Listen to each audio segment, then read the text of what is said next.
Unwatchable garbage. But congratulations to the Knicks and their fans. 130-93. An actual just killed them. Swept them, killed them. Cat had 19, 14, 2 steals, 2 blocks. OG was 17. Jalen Brunson had 15 and 5. Donovan Mitchell did finish with 31. I hope that hurts Cleveland, watching them celebrate on your floor like that. James Harden with 12, 5 turnovers. They have not lost. There's going to be a lot of this, guys. There's just, it's unbelievable to me sort of how this series played out, Boogie, but they have not lost this New York team since April 23rd, 11-0 since the time they lost to the Atlanta Hawks, which I guess we're saying the Hawks are the best of all the teams in the East. I guess that's what we're trying to figure out. We won, so me and Chandler went completely wrong. I feel like you guys are justified a little bit. Validation. That being said, Boogie, there's obviously a lot of celebration going on in New York. We know the history of this team. We know what they have not been able to ever accomplish.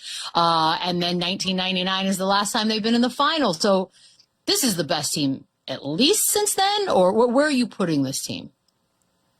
As far as the Knicks team? Heck yeah. We're going to go crazy. Obviously, you have to say yes, but, first off, shout out to the Knicks. It's been a long time coming. We know this is a historic fan base. They have, incredibly crazy fans, super passionate fans. So, shout out to them and happy for them for, reaching this milestone since 99, like you said. But I would have to agree and say this is one of the better Knicks teams. I can't think in my recent years of a team that I consider better as far as, talent on paper. But, when it also comes to, what they achieved this season, this is by far one of the better Knicks teams. They've shown it all year as far as, being a consistent team. They had their, kind of shortcomings early on in the season. A lot of people were down on them, but kept their head above water, stayed consistent, stayed mellow throughout the season. And now, they're at a great point in the season as far as being the finals team. So I think they did everything the correct way. I do appreciate, allowing the team to build their chemistry, build their camaraderie. One thing that I don't like about current NBA is how quickly teams turn over yearly. This is a team that's been allowed to continue to grow with one another, continue to get better year by year. And now they're to the point where, they're a finals team. So, shout out to them for doing it the right way. In my opinion, the right way. Like I said, this has been a consistent team all year. And they did the same exact thing throughout the playoffs. So congrats to them. Yeah, as much fun as it is to go back and forth with Knicks fans and how passionate and crazy they are, you got to give them their respect. And this team is rolling. Like, you don't usually see an 11-game win streak in the playoffs. And all their wins besides one have been by double digits. So this team is absolutely rolling. They're healthy besides OG being banged up a little bit in the previous series. They are healthy. They're getting a lot more production from their bench than they have in recent years. Jalen Brunson has just been phenomenal. Landry Shamet, he's been unconscious from three. So they're getting production from everywhere. They're dominating the offensive glass and just killing it on rebounding. And Mitchell Robinson, what he's doing off the bench. So this team is rolling. They are on an absolute heater right now. And it's the best case scenario because the other two teams on the other side are just beating each other up and looking like they're going game 7. So the Knicks are able to get that rest and get fully healthy and get prepared for either team that they see. But you got to give them their flowers. You got to give them respect. They are doing it on both sides of the ball. They are not turning it over as much as they were. And all season long, they've kind of been up and down, right? They've always had the talent. They've shown flashes of brilliance. They've shown inconsistencies. But right now, they're in one of those momentum roles right now where they can do nothing wrong. They're locking up. They're scoring the basketball. Think about their quarters. Think all quarters last night. They held them in the 20s. Like that doesn't happen really anymore. And keeping on teams under 100 points is impressive. So they're doing it on both sides, and it's been a hell of a season. And again, there's always going to be dramatic storylines with this team, or should we trade Cat? Is Jalen the best player ever? Is Mike Brown going to get fired?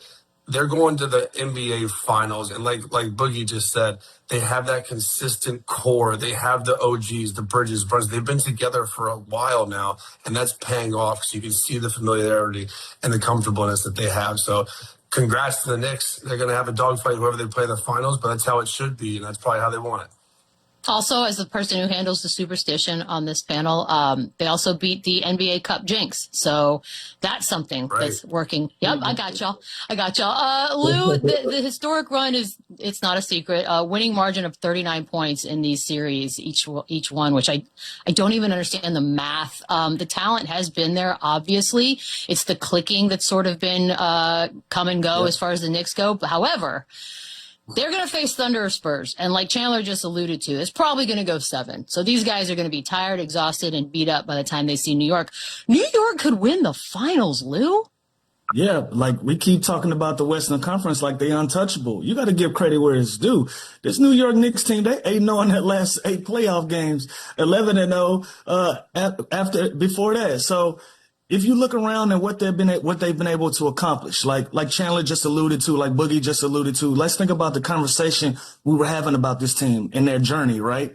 At one point, the fans were calling for Mike Brown to be fired. At one point, we were trying to figure out whether Cat was happy or not. We started having trade talks from there. We started talking about chemistry. We started talking about fit, them not playing their best brand of basketball. And in the postseason like that, everybody figures it out, and they all on the same page, and they play some of the most impressive basketball that we've seen the New York Knicks play in almost 27, 28 years of basketball. Now you have an opportunity to go out and win a championship. And we keep talking about the Spurs and the Thunder like they're untouchable. The Knicks are playing lights out basketball, and they're getting a lot of good stuff from a lot of different places and playing with the confidence of any other team that you can think of that can put themselves in this position. You know, like the Atlanta Hawks gave them their best run of the playoffs so far, right? And even in that game 7, they have a 50-point blowout win there. And they take that confidence and take that motivation to go on and sweep Philly. They take that confidence and motivation to go on and sweep the Cleveland Cavaliers as well. And they get an opportunity to rest. As you can see, you know, in the West, they got a 3-game series going, and they're going to duke it out. We said that was going to be a heavyweight fight. Now New York has an opportunity to scout both teams. Spend a lot of time on looking at strengths and weaknesses from what the Spurs are able to do, and the same thing for the Thunder, whichever way it go for them. So now they put themselves in a really good position to actually pull this thing off and win an NBA championship. It's funny. I don't know if you guys feel the same way I do, because we talked about the Mike Brown of it all, and they did fire Tibbs for not getting past that point. It feels like there's an entire reset that's just been put into place in New York with this organization, because Brunson, Cat, Bridges, and OG all under contract for the next 2 years. Chandler, call me crazy, but like no matter what happens from here on out, they're good now. Yeah, like the reset button has been hit. They should be allowed to marinate. Well, like we just talked about, I think they have the foundation, right? I think they've proven, especially in the Eastern Conference, that they can be the best team. They can go to the finals for multiple years to come. And we know, the Celtics are always going to be hanging around. The Hawks got better. The Pistons aren't going anywhere. But the Knicks have proven that they can play and beat anybody in the Eastern Conference. And now we always talk about how good the West is and how good those two teams are that are still playing over there. And they're always going to have to go through them. But we're talking about a team that just dominated the playoffs in the Eastern Conference, cakewalked their way to the NBA Finals. In what world would they break this team up or this core up when they've shown that they've had a bunch of success, and they add guys like Alvarado and Jordan Clarkson and Shamet and Deuce McBride? Now they have a legit bench too, where they're getting production from everywhere. They have great bigs. They have athletic, versatile wings that can do multiple things defensively. So this team is very, very good. They're very talented. They've always had that. They just haven't been the most consistent team like the Pistons were throughout the regular season. That means nothing now, because they are on an absolute heater. They're playing just as good as either of those other two teams on the other side, and they are going to get proper rest and proper scouting and film for the next 4 to 6 days till the finals even starts, no matter who they play. So I think they fully should keep this team together. Mike Brown, I think, has solidified his job, what he's done with this team, and the Knicks are in a really, really good place. And we always say that the NBA is better when the Knicks are better. It's true. Think about how much excitement right now, how much fans. I'm in Cabo right now. There's Knicks fans everywhere here. My God, they're everywhere. They're please. Everywhere. So can we put this conversation, can we put the Tibbs conversation in the closet? Are we over that now? I think we have to be. Yeah, are we convinced that this team has moved on? Yeah, they better. for now. Well, but here's the thing. We Right. also, I want Tibbs to get another job. I still think he got the short end of the stick on that one He'll because it's get not like another Mike one. Brown was their first choice. Like, remember, they went Cesspool beats. They'll get another He'll one. get another I'll give one, you dude. cesspool. I'll give you cesspool on this one. By the way, that was just some footage of Knicks fans absolutely losing their minds. The only positive thing I can say about Cleveland is they tried to shut out the celeb fans from courtside, took their money and said, no, you can sit in the second and third rows. That didn't work. We know that Like now, that move. Boogie. They tried. Let me ask you this, because you can make the argument that after being up 22 in game one, Cleveland quit, or you can give them the benefit of the doubt and say, no, they didn't quit until last night. Where along this journey would you say this team absolutely gave up? I would say I didn't see much of a fight or an effort outside of that, that 20-plus point lead game one. After that, it seemed like it was a team that wasn't really interested in competing or trying to advance to a finals. And I'm on the outside looking in, but the force, the fight wasn't really there throughout the rest of the series. It kind of looked like it kind of looked like fluff until towards the end, and they could just kind of the term I like to use is tuck your tail. It seemed like they tucked their tail after the first half usually, but just didn't seem like a group that really, really wanted it. There's a lot of things you can kind of dissect as far as what you think went wrong with Cleveland, but I keep it pretty short and brief. It just didn't seem like a group that was there to advance. I think they lost something. I think they lost something with no Schroeder. Once you see no Schroeder in a game like that's not going to give you physicality, not going to give you that toughness that they needed. I felt like they lost a lot right there and one of their best role players. Other than that, nobody else competed. I'll say it. I think last night they had to make a decision whether they wanted to get back on that plane or not and do this again. And I think they made the decision. We cool. We outgunned and outmanned, and we're going to stay right here in our building, and we're going to lose it like this. I didn't see a lot of competitive fight last night. Like last night, you let a team go out and get almost 40 points in the first quarter. That should tell you everything you need to know about where they were competitively and them trying to give themselves another opportunity to compete in this series. I didn't see it last night. You know what this reminded me of, guys? Like, that last game before All-Star Weekend when, like, you kind of start thinking what plans we got, when is the flight, where are we going? I feel like once they got kicked in the mouth early last night and they went down double digits, it was a wrap. And I was all over the Knicks last night because of that exact reason. Like, dude, are we really going to get on a plane and go back to New York just to lose in 5? Like, and it just feels like they were just defeated right off the rip and they never had a chance. And there was a level of them quitting because they just knew the series was over and this game was over and they're just going to pack it in. And hey, we made it to the conference finals. We still got our young guys, our core under contract. We still have a lot of talent, still have a good coach. Like, I think that starts playing into when you get down the way they got down. I mean, they got their ass kicked, and this was over. This was over before it even begun, really. So I think there was a moment in time where, like Boogie said, they can just tuck their tail and pack it in early. And the Knicks did a great job making that a point to get off to an early start to allow them to do that. I just think this Cleveland team never showed that, we've seen teams get down 22, even lose games after being up by that much. They just never showed that they were that team that would be able to do that as far as like mental strength was concerned, which is exactly how this played out. They did go down 3-0, and Kenny Atkinson, one of many interesting takes he's had during this. Here he is on the analytics after being down 3-0. Analytically, I think we've won I said 3 out of 3. We're 2 out of 3 in the expected. I don't know if you guys follow that. There's an expected score. And we won 2 out of 3. And I know you're looking confused, but I'm not. There is really, if you believe in process and all that, like man up. So take that later. What in the hell does that even mean? Anybody who wants to take the analytics route on this bad boy? Boogie looks like he's ready. And listen, I've been consistent in how I feel about basketball. You got numbers guys and you got vibe guys. I'm a vibe guy. I'm a vibe check guy.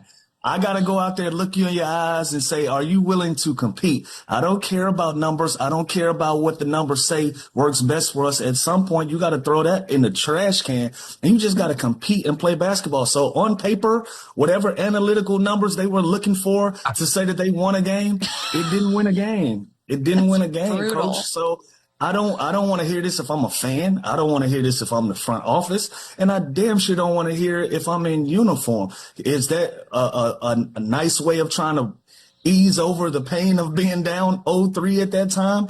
Whatever the message was that he was trying to get across, optically, this just sounded bad. It looked bad. And it sets the standard for your team. And I've said it publicly, man. I love Kenny Agason to death. This is one of my favorite people that I've ever worked with in the business. He's responsible for getting me back on my feet in my career. After I tore my ACL, we worked side by side every day of the week.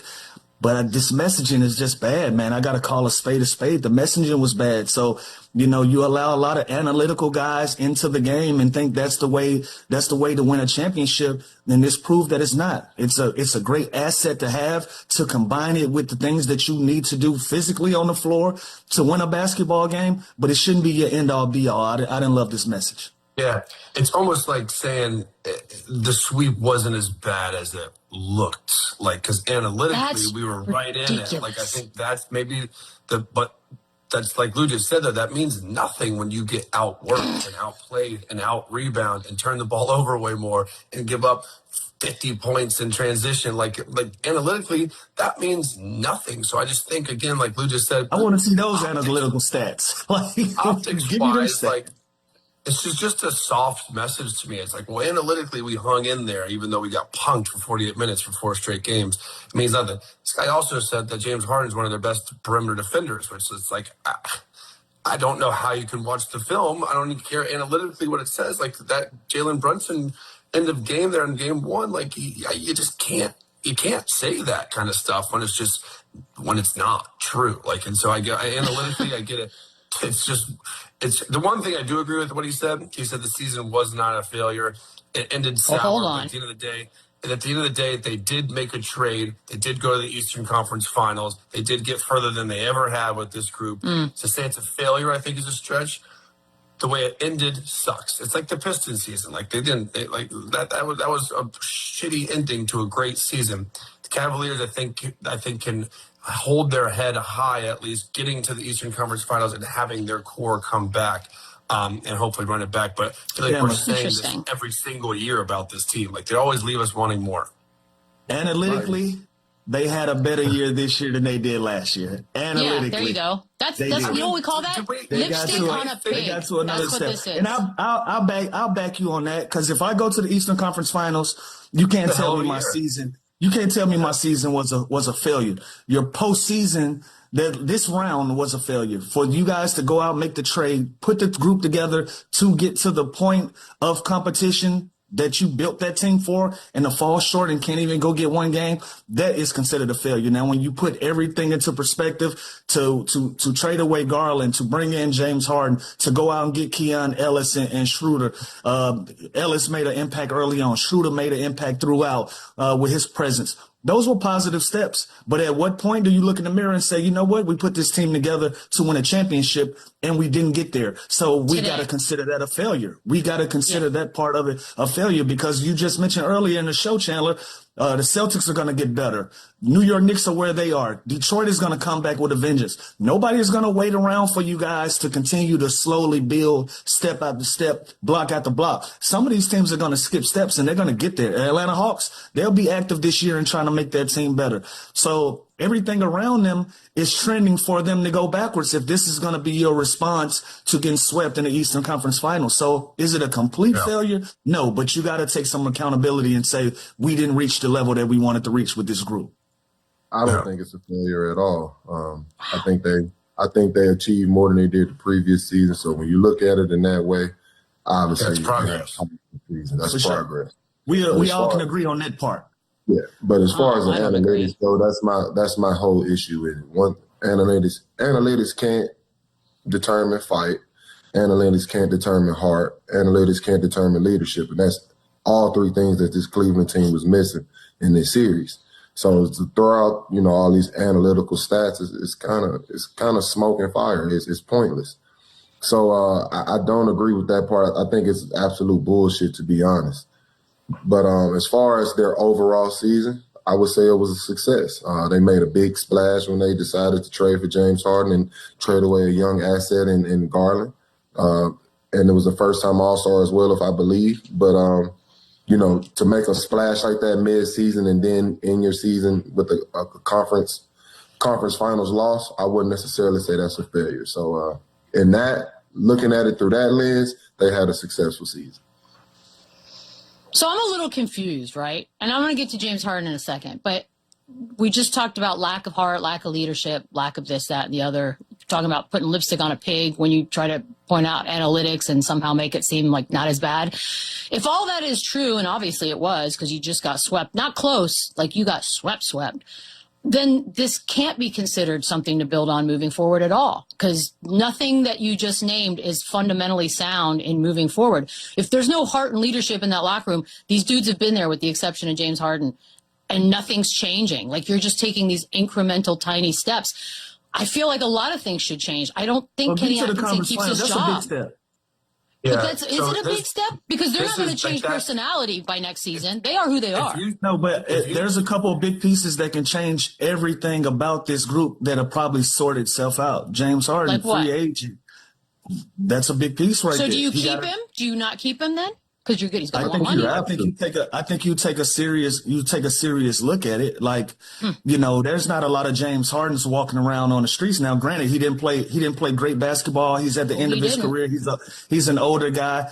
But you also have to consider the namesake is James Harden. So, but if you're the Cleveland Cavaliers, you're weighing all of your options. I don't know if it's just a shoe-in to fire Kenny Atkinson. We're talking about a guy that was the coach of the year and 2 seasons removed. I think he's a quality coach, but I think he got out-coached this round. So does it necessarily mean he's a bad coach? Does that necessarily mean that you can go find another Kenny Atkinson out there with some of these coaches available? Who knows? That's going to be a lot of conversations.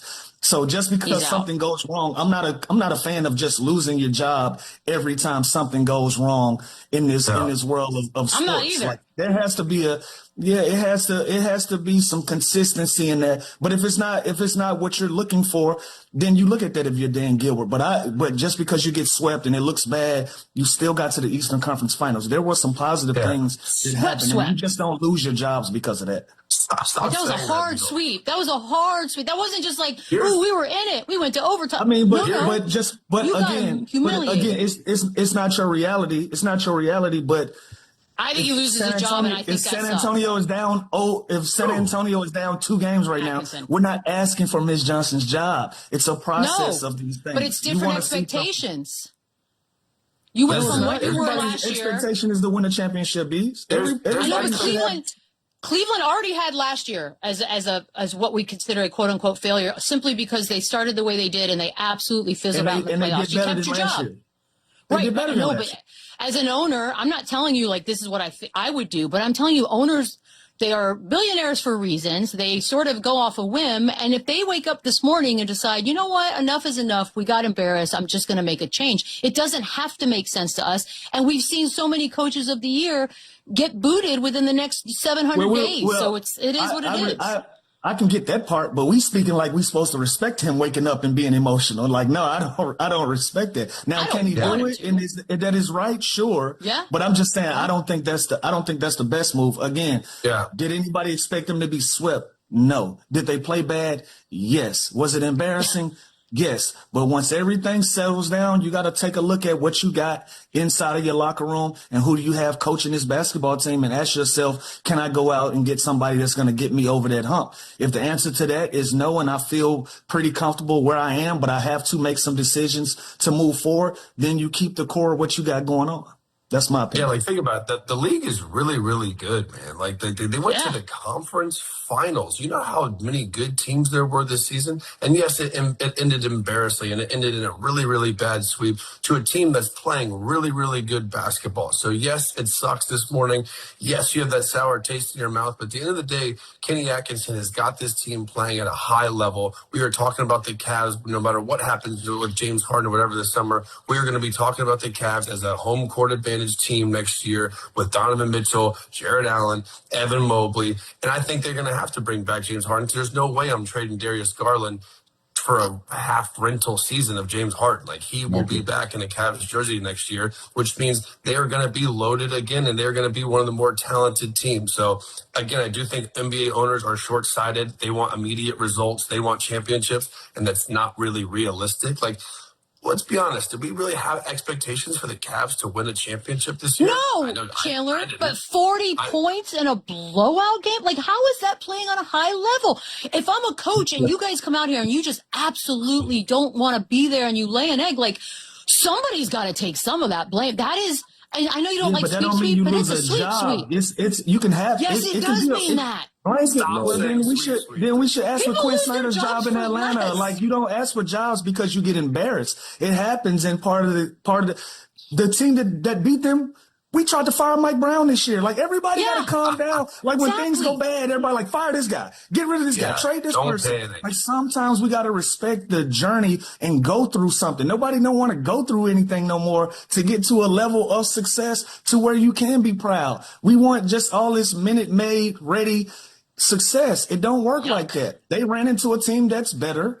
And I still feel pretty confident in the core of what I have going on. Am I better than some of these teams? Yes, but I'm not better than the New York Knicks. Let me figure that part out. But you don't clear the team out. You don't fire the coach and then expect to get right back to where you were. You're one block away from the level that you want to be. So do you need to make adjustments? Sure. But do you just go out and be emotional because you got embarrassed? That's not the best way to do it either. You act like it's my rules. No, but you're fighting it, so we're talking to you. Tibbs, at this point last year, it made it to the conference finals, didn't get out of the conference finals, out of a gig. Like, this is what happens. I think Kenny Atkins has been given the shot. It's not just as easy as it's not just one caveat to this though, Beto. It's about culture. It's about your players being hurt, saying that you're practicing too much. It's about all of those things, not just losing. So and the culture sucks. So whose fault is that? Whose fault is it if the culture sucks? They're a top 2 team in the East and a top 4 team in the NBA right now, and we're just shitting on them when I fire their coach. Really? Like, so let me ask you this, Conrad. Let's do this. I almost called you Conrad. That's how worked up I am. Let's go down the list of the teams. How many would you actually give a real shot that the Cleveland Cavaliers were going to beat? Because even though analytically they are what they were, none of us gave them a shot in hell to do anything. It don't matter what we gave them. We just talking. It don't matter what we gave them. They were there. We can't take that away. Analytically, we never took it seriously up until today. We still didn't take it seriously. The Knicks either. We didn't take them either. After game 1, we started to go, all of us had Detroit and all of us had the Celtics. Like, come on, we're going to call a spade a spade. Guys, none of us believed in Cleveland for a reason, because of last season. We're still not calling for jobs. I feel like the personnel change. I'm just telling you, it's going to happen. I don't want it to happen. I like Kenny Atkins. And that's fine. For the first time, we argue without Boogie. I know. Hey, I loved every bit of it too, by the way. But no, I would have to disagree with Bees. Like, I think that's a bit extreme to jump to a conclusion like that. Like, they had a great season. Like, regardless of how it ended, they had a great season. They had a better season than the previous season. That's all you can really ask for when it comes to sports. Now, if they did worse than the previous season, then that's something you have to take into consideration. If they go out the same way and the results are worse than last year, yeah, we need to come back to the drawing table. We need to figure some things out. But this team did exactly what they wanted to do, which was get better. Did they get the ultimate prize? No, it's always one winner, and it's a bunch of losers. But at the end of the day, this is a team that has continued to improve with each season. They made a huge splash when they decided to trade for James. The team got better. They made it to the conference finals. Now, next year, things might be up in the air because now it's almost a make-or-break type season. If we made it to the conference finals this year, next year we're expecting to be in the finals or a finals winner. Now you can come to the table and start considering things. But as of right now, I think they did everything they were supposed to do. They didn't have the greatest results, but at the end of the day, they got better, and that's all the organization can ask for, especially if you don't win a championship. So I have to be the voice of reason for us, Boogie. You hear that, Beats? The voice of reason. Okay, fine. By the way, I'm not calling for his job. I'm telling you I just have a feeling. I just have a bad feeling for the guy. Let me ask you this. In culture building, pray tell, where does delusion in one of your star players fit in? Let's go to the James Harden sound, can we? I don't think we had a chance as far as our best shot. From a standpoint of the circumstances. Obviously they dominated us 4-0, but I don't know if I can necessarily answer that question. Just because genuinely I do feel like we are the better team. And anybody want to break that down for me? How do we get to that conclusion, Chandler? They are the better team. Just got swept. Go. They're definitely not the better with team. you on that one now.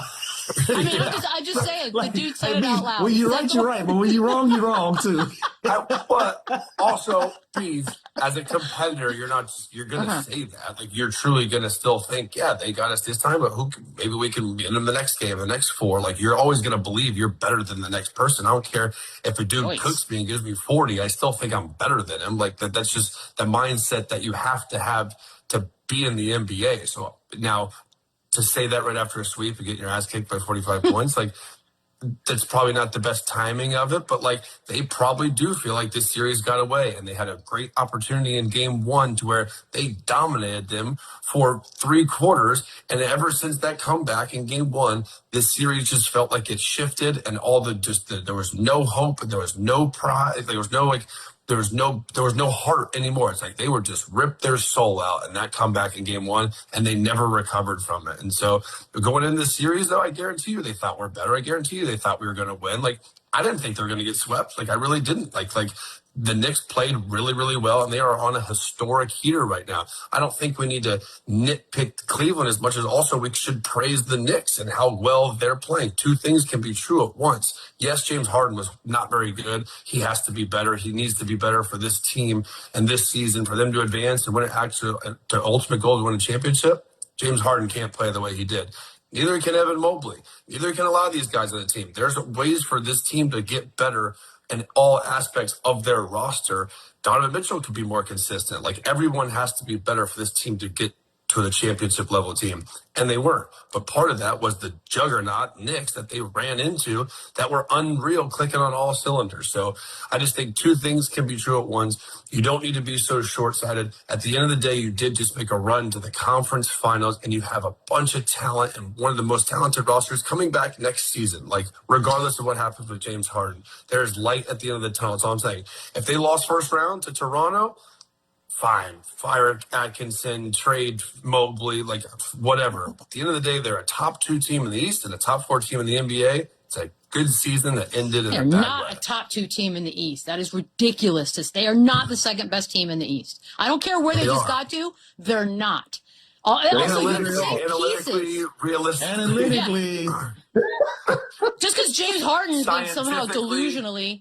No, they're not. Really? You're taking them over? Look, go down that list. Lou, what does James Harden do? Like, can you not just say, hey, man, we just got our butts handed to us. I don't really know how to answer any of these questions, right? Like, there are so many other ways he could have gone instead of whatever the heck that jumbo word salad was. I would have appreciated that if he had just took his L and took his lumps and say, look, we didn't compete at the level that we needed to. Give New York credit, which he said they dominated, but then he ended it by saying he genuinely feels like they were the better team, and in no game did they show that. Even the one game that we thought they were going to win, they smoked that one in 7.5 minutes. So I just can't feel that way. I think they have a lot of talent on that team, but they didn't have any toughness. They didn't have any physicality. They didn't match any toughness. And in no stretch can they go out and say that. And especially him didn't play his best basketball. You know, we were rooting for him to have one of these big breakout games that we're accustomed to seeing James Harden have, and it just never came. And so, you know, I like pieces of his message, but you know, the totality of it, I didn't love it. It was kind of delusional to say that, especially in the same sentence of you saying that a team dominated you, but you felt like you were a better team. I can't get down with that. We were robbed. Don't worry, Bees. Don't worry, Bees. LeBron's coming back to Cleveland, and they'll be right back next year. No, that'll fix everything. We're going to take a quick break. More Run It Back on the other side. I'm all worked up. Yeah, you are. Sheesh.